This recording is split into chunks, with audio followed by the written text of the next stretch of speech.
Jumping straight into the first ever episode of interviewing chefs on the NSB channel, guys. Essentially, this series is going to be where I sit down with chefs that use NSB in the community. We're going to go out and talk about their backstory. If you guys want to be featured on one of these episodes, all you guys want to do is submit your success in the Discord on Twitter. Make yourself known as someone that has a ton of success. You can go ahead and contact us at the contact details down below. Also, we're taking all submissions and find the best people to come on here. We're going to have a small conversation here, learn about Sneaker King himself, and also go into his real life, see how NSB has affected his real life, and overall just have an open conversation about reselling. So the first question I do want to ask him: how did you discover your passion for hype clothing and shoes? And I always have been into clothing. I mean, I'm a lot older than some of the kids in the community. I'm in my 30s, actually mid 30s. So when I was a kid, I came across this little store locally, and I found out at this store in my area, they actually carried the Jordan clothing and actually had like Jordan hats and stuff. And I remember the first things I got when I was a kid was a little Jordan hat, and my mom bought me a pair of Jordan 5s at that time.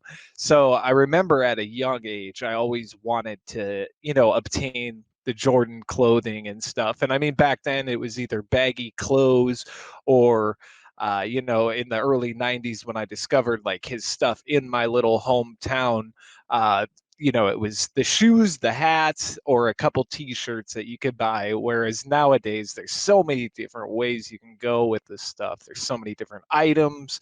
But I was pretty poor growing up too. I was raised by a single mom. So I remember I would mow lawns and stuff and save money to come up with money to raise my own money to buy kicks. So, $20 here, $20 there, and save it up and, buy hats and stuff out of the East Bay magazine that we have here in the States. So, and that was a long time ago. So, that was probably about 25 years ago when I first started getting into that kind of stuff.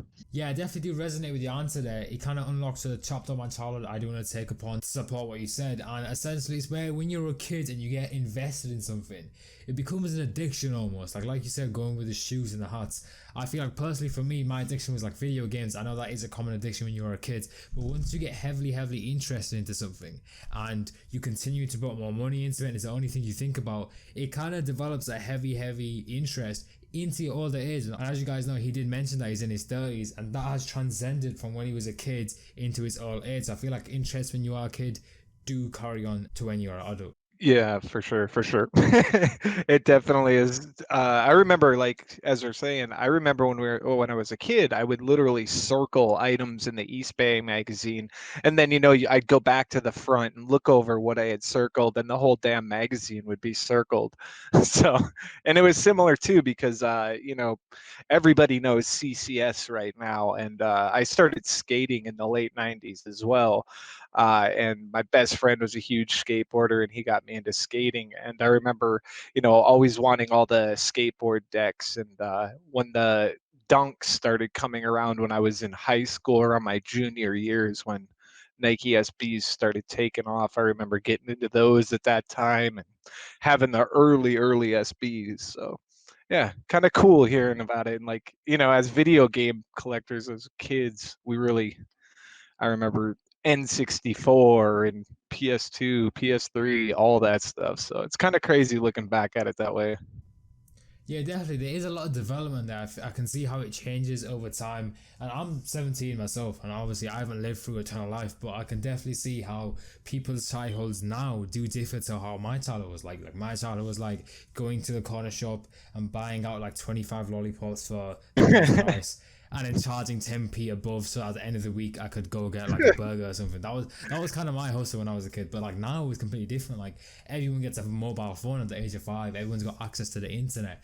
Like back then, the internet was something that you heard about on the news. Like you didn't really touch it too much. Like Right. it was something that you have instant access to. It was all offline. It was all meeting people in person. And like if you wanted to know where your friends are, for example, you literally just go around the neighborhood. Whereas now it's all digitalized and it's all mobile phones, internet. I know this goes off on a tangent, playing with the idea of how things develop over time. Like you said, you're like you said, you were into caps and shoes at the time. But now, if you're a kid and you're into any type of brand, there's a plethora of merchandise you can choose from. So it's really interesting to see how everything develops. However, touching back onto hype clothing and shoes, what were some of the first releases you went for manually? Oh man, that's funny you'd say that. Now, manually, I consider to be online attempts. So, uh, about I guess it would be when I was thinking about it, it was the 10 collection is what really put me online for the first time it drops. I live in the Seattle, Washington area, and locally we have a couple decent shops, but we don't have really good access to sneakers in this area. So I guess online, my first ever attempts were like the 10 collection, the original 10 with the Jordan 1 silhouette, everything, Air Max 97, Air Max 90. I remember trying online and I actually hit a pair of Air Max 97s that drop.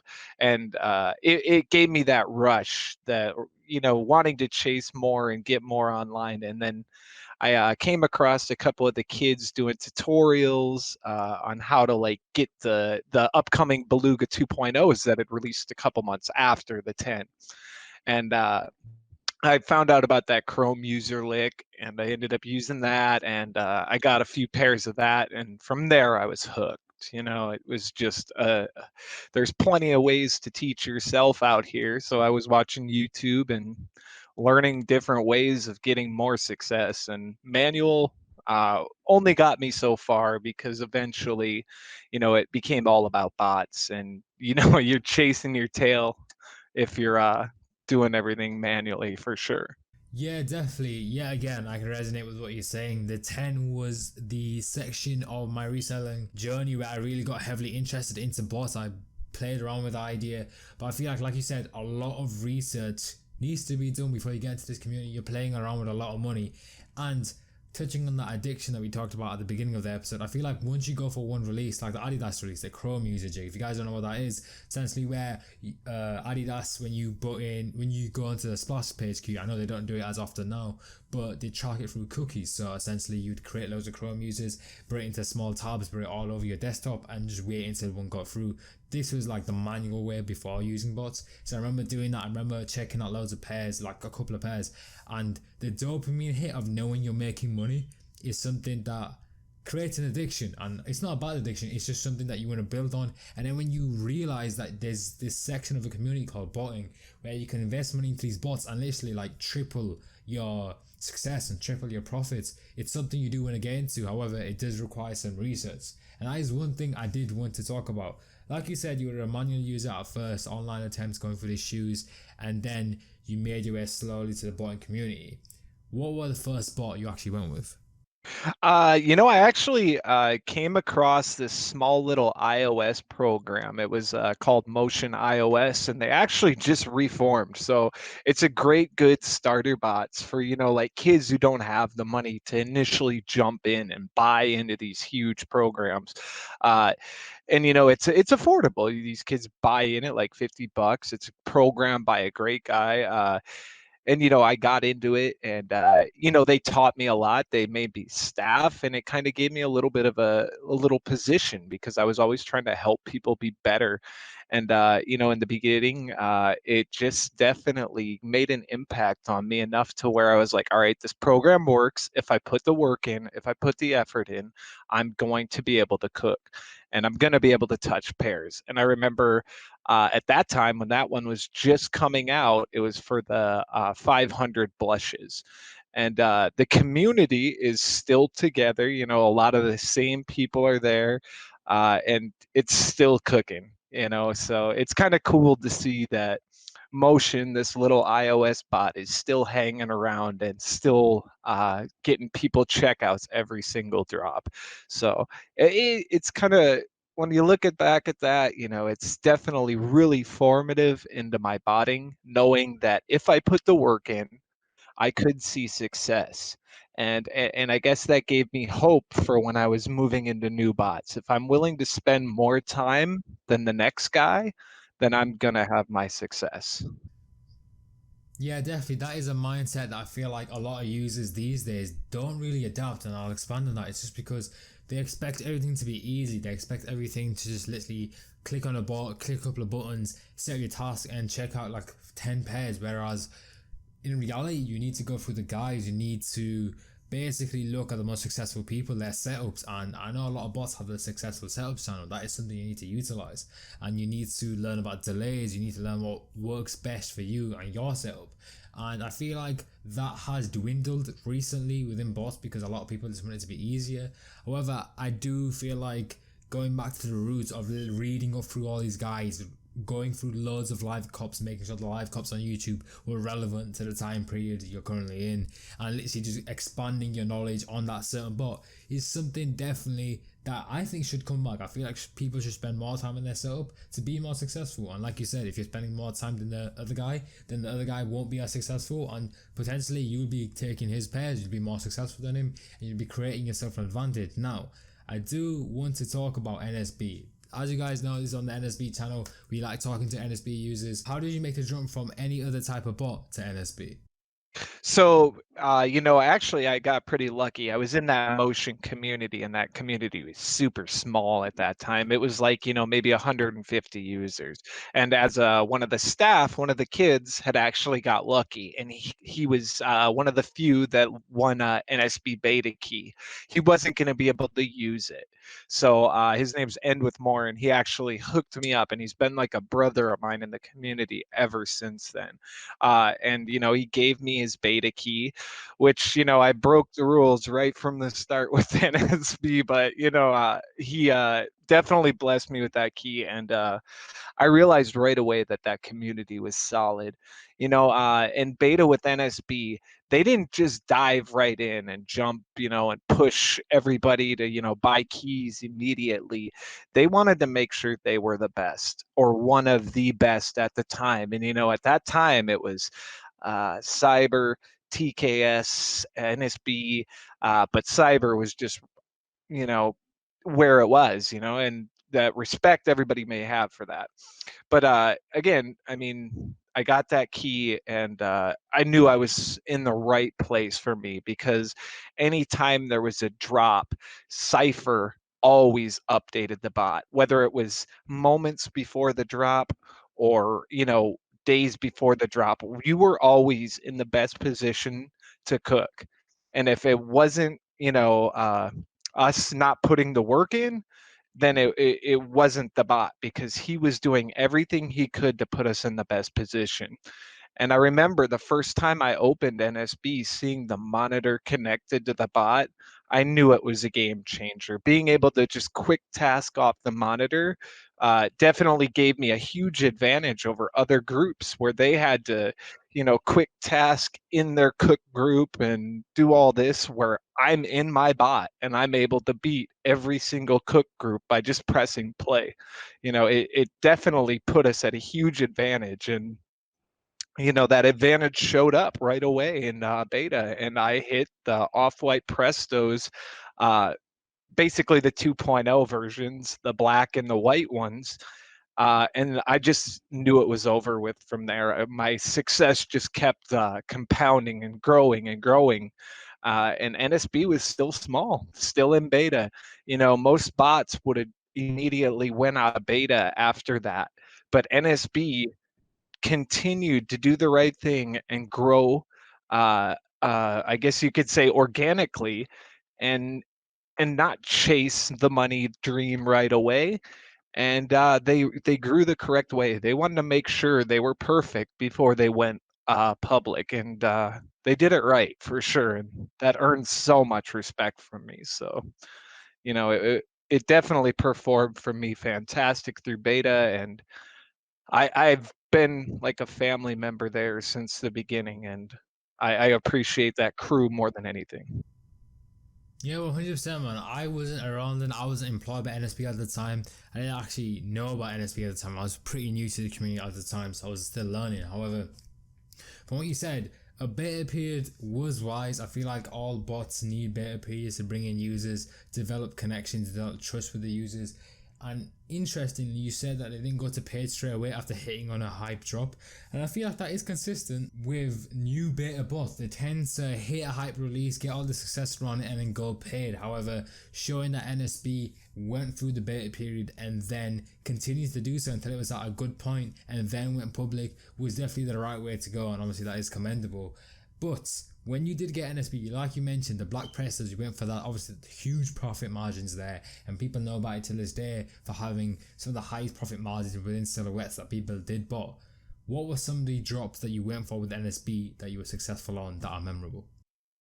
So this is one of the most fun points, when you look back and you have that nostalgia. In my personal friend group, the A team, I always show the old success posts I've had over the years with NSB, and it's just crazy when I look back. I'm like, Lord, how did I have that much success then? I mean, it was incredible, especially just, having little knowledge at that time about how sneaker or how the bot game works. So, real quick, I mean, some of them I got.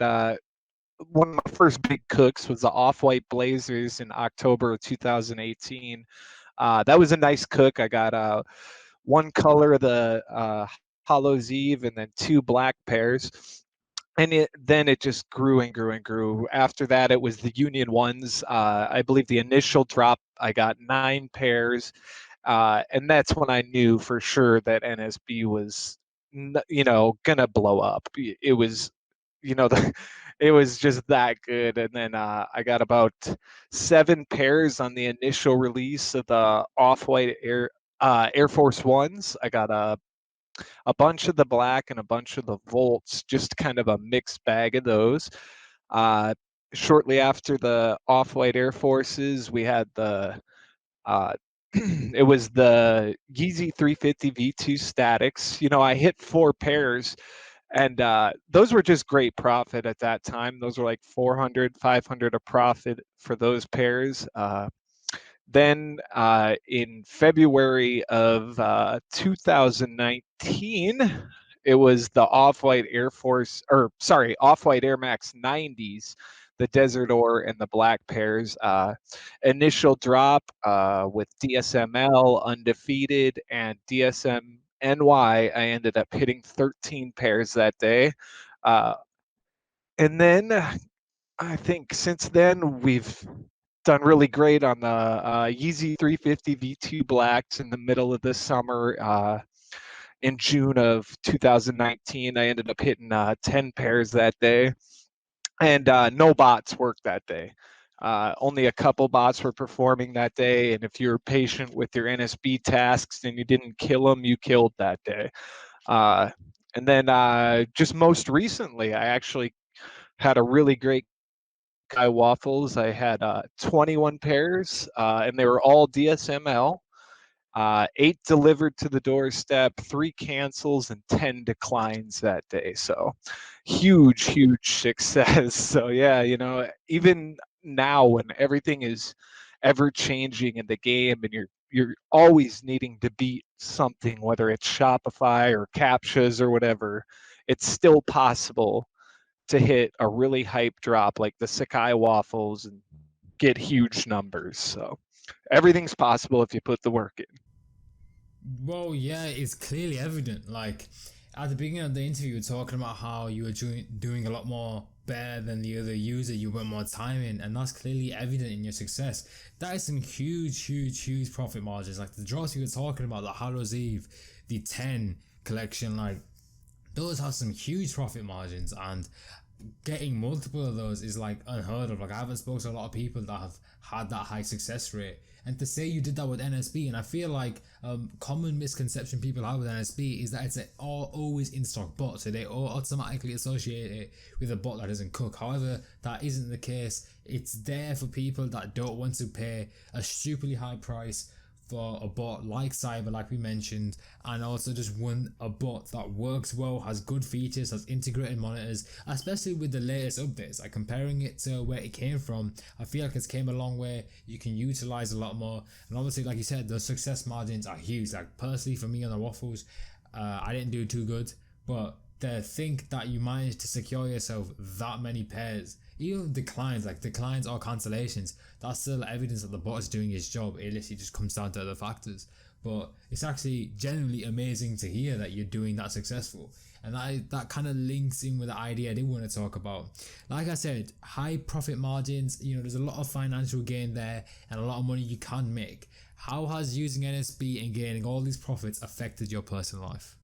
Oh man, I can't even express how immensely NSB's made an impact on my life. My first ever like really big cooks, when I mentioned the quick task earlier, I was doing really great in October of 2018 because no tray was just randomly dropping, and all the NSB beta people like will all remember this. No tray one day and undefeated, all dropped like blazers and the chucks in the morning. And if that day I ended up just quick tasking, I think it was something like 7 pairs. And I was like, dude, like I can stop working for a month. So literally I called my work and I'm like, hey, I need you to take all the hours off my schedule. I'm taking a little sabbatical. I was like, I need some time away. And ever since then, NSB has really opened up so many doors for me. I'm now, just full time at home. Once in a while, I'll go into work if I still feel like I want to work, but most of the time, I dedicate my time to my sneaker business and just helping people in the community. I've always taken a huge passion because I took so much info in from NSB. I've always wanted to give it back to people. And I've always taken the time to try to help others, learn and teach them everything from, what a delay is or what this is, what that is. I've always taken time to try to teach everyone what a proxy is and basically give some of the knowledge that I've gained from others or videos or tutorials and give it back to others. And, mainly the most important thing with, NSB changing my life so much is I was working, 60 to 80 hours a week, which in the States doesn't seem too crazy. Most people work about 40 hours, but 60 hours is like a second job and 80 hours is like having two full-time jobs in the States. But I was sick of it. I was on my feet all the time because I was a manager and server manager at a restaurant, and it was just overwhelming all the time. I was sick of being at work all the time. I wasn't seeing my fiance. I wasn't seeing my kids. So it changed my life by allowing me to have time for both of those, the most important thing in my life. And I'll ever have gratitude for Nanik, for Cypher, for Head and Sneakers, for Tofu, for all the guys that spent the time talking to me early on and making me feel welcome in that family. And I'm so grateful for the whole crew of NSB. uh, it's opened doors for me. Like I now have a slot service that I run, and also the A-Team Chefs Cook Group. It's opened up so many opportunities for me, so many doors. So it's really something that I'll ever have gratitude for NSB. And I you know I can't express how much the time with family means to me. Like just going from that many hours to work to where shoes are paying for me to live a comfortable life, it's mainly because of NSB that became possible and all the doors opened up for me. And I've been telling Nanik and Cypher for the last 2 years how grateful I am for what they've done for me, and I think they know, but I'll never let them forget the gratitude I have. So That's amazing to hear. I mean, like, you talking about that, like, it just represents how putting work into something, literally anything, like scraping away the idea of boring for just for a moment, it shows how just literally investing your time into anything at all results in a huge upside. It results in loads of personal life impacts. Like you said, being financially stable and being financially comfortable, however you want to regard it, gave you time to be with your family and also stripped you away from your job. Those hours are pretty high. Those hours will take a toll on you. And if you're able to support your family, first of all, and also be happy with your financial income through botting, first of all, through botting, and you're dedicating the success to one bot. That's amazing. Like personally for me, I'm not in that similar position. I've never been in a similar position where I have to take care of a family. I'm 17 right now, so I don't have that type of responsibility. But like people my age that do go to college have part-time jobs, because of how I've maneuvered myself in the community, I'm able to make a healthy income and not have to worry about going to a part-time job, so I can invest time online. So I understand the feeling of using your own skills to create a monetary income for yourself, so you're comfortable and able to help out people around you and able to pay bills where you can and help out people. I understand that, but like upscaling it to a point where you can support your family, support your kids, and feel comfortable and not be able to go to a job because you have the money there, all dedicated to your success on buying sneakers, is absolutely amazing. And I feel like all the viewers right now can attest to that as well, just because of the fact of how I feel like it's slept on. I feel like people don't really see the huge upside you can have, and I feel like those people don't have the big success like you do. And I feel like if you're able to open up your mindset to that, then and really apply yourself like you were talking about at the beginning of the episode, then you will see these huge upsides. Yeah, I completely agree. I mean, it's been something that I'm, like I said, forever grateful for. I mean, if you're willing to put the work in, if you're willing to spend the time, who gives a crap about what you paid for the bot? Like it doesn't matter. Like if I am able to do this at 36 years old, then if you're willing to put the time in at 17 years old, 16 years old, you're gonna be able to see results. The most important thing is the investment in yourself. A few days ago I saw someone say, well, with this virus stuff going on, invest in yourself in the next 2 weeks, 3 weeks, however long we're in this terrible position. Just invest in yourself. We've all got to be home, so there's plenty of tutorials out there. If you want to spend your 2 days, 3 days at a time watching YouTube videos, learning how to be best at this bot, then do it. I mean, I did it, and I had 80 hours a week to work at the same time, plus a family to come home to. So, anything's possible if you put your mind to it. So, This is modern day history. I'm just gonna branch away from the interview just for a quick second. This is modern day history. Your kids are gonna look to you and be like, "What were you doing during this crisis?" Are you gonna be saying that you were sat on your chair watching YouTube videos, wasting your time, or are you gonna say that I was investing myself, I was creating skills, I was upping my capabilities to further myself in the future and create a future for myself? Personally, this time off, even though it's during a crisis and it's a quite sad time for some people, it is time that you need to capture and invest in yourself. Like literally, this is a gift in some way, because when have you ever in your life been given 3 weeks to do absolutely nothing? I know some people have online school or work from home, but you have the comfortability to work from home. And some people in the UK specifically, some students have no work to do for the next 4 months.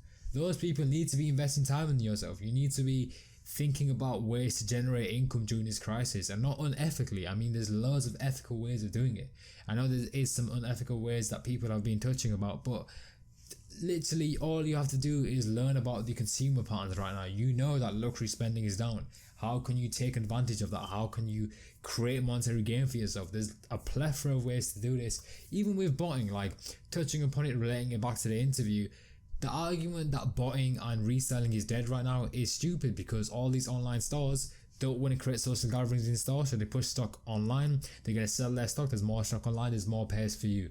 You can hold it and sell it for an inflated price once prices get back to normal. Another point being that production has slowed down, so they're going to go back to old releases, spare stock in the warehouse, and put that back up there, so old releases will be starting to come out, and also that's increased profit margins as well. So there's loads of opportunities at your doorstep. It's literally just about how you apply yourself. And like we talked about, Sneaker King literally went back into bot guides and retains all this information to create all the success. So I feel like this is a perfect example for all the viewers right now if you are thinking about doing something. But next thing I do actually want to talk about, we've talked about NSB, you've talked about how grateful you are, you've talked about the amazing features within it, and you can kind of tell in your voice as well how grateful you are and how much you're happy with the family. But is there anything you'd like if you were in the controller's seat and you could add something to NSB, what would it be and why?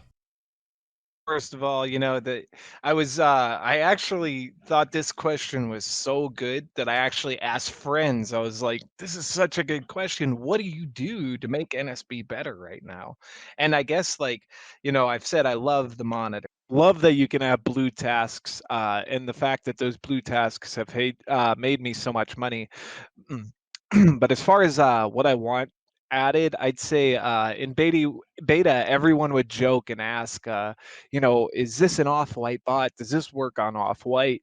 And I'm not even gonna front. When I one of the first days I was there is like, does this bot work on off-white? And everybody would troll and say, read before you ask. And right now it'd be awesome to see Cypher and the guys or gals add off white. That'd be freaking awesome. And it's such a big extra thing to add to a bot. But even mesh would be cool. But I'm so happy with NSB. If they added mesh and off-white support to the bot.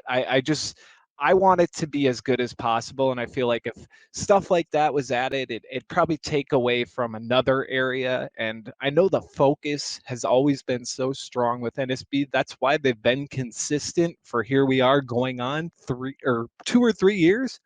And there's a reason for it. It's because they focus and they're always focused. I don't ever recall a time where Cypher just went away. And one thing I want to say is I'd like to see Cypher go on a vacation, take a holiday for once.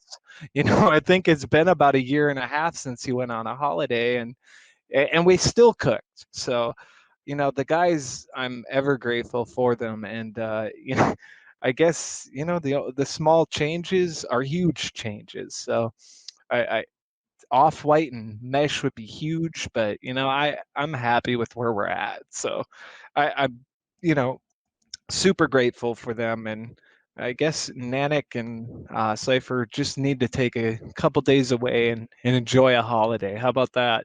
That's what I'd like to see added or changed. Yeah, man, definitely the idea with mesh and off white is definitely something to consider. Like you said, it might take away from other parts, but I definitely do think NSB is at a very strong point. I feel like if you invest the time into it and you take away the idea of it being a brick bot because it's always in stock, I mean, you're literally the one of the main reasons why the idea is wrong. Like you see so much success, and that type of success that spoke about, you don't even see it on bots that you spend £3,000 on or $3,000. Like it really comes down to how much time you apply to yourself and apply to the bot, and also adapting through experience. Obviously, the more experience you're gonna have, you know what works, you know what doesn't. But I definitely do agree with you. Adding mesh and off-white NSB would be amazing. Now to finish off today's interviewing chefs episode 1 with Sneaker King, would you recommend NSB to someone else who had yet to try out?